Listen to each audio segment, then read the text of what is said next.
Well, hey there, fight fans, and welcome to another edition of the Speed Bag. Today, a segment I like to call, Now There's a Depressing Thought.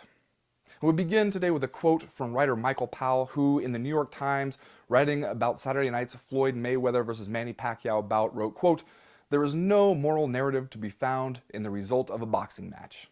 Now, you know what he's talking about there. He's talking about Floyd Mayweather, a noted serial abuser of women with a long, ugly record for domestic violence. I mean, here's a guy, you can go on the internet right now and find his son's account of the night he saw his dad, Floyd Mayweather, beating up his mom, all written out there in the heartbreaking, science project prose of a child. And people know these things about Floyd Mayweather. There's not really even any contesting to these facts anymore. He did a couple months jail time for it. He's been to court over it many times. People know it, and still, they collectively gave him millions and millions of dollars for his unanimous decision win over Manny Pacquiao on Saturday night. It makes you wonder why. Is it that if you're a good enough boxer, we just don't care what kind of person you are? Or is it because they were hoping to see some kind of justice meted out? And you gotta admit, if this were a Ron Howard movie or something, here's where, the villain would get what was coming to him in front of everybody.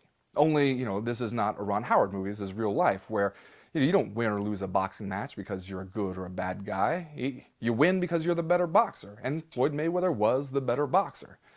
And so I guess there is no moral narrative to be found, except maybe one about us, which tells us that we will pay you, we don't care what kind of person you are, as long as you're good enough at sports. And that might be true. That might be the closest thing we have to a moral narrative in sports, and honestly, that's a depressing thought.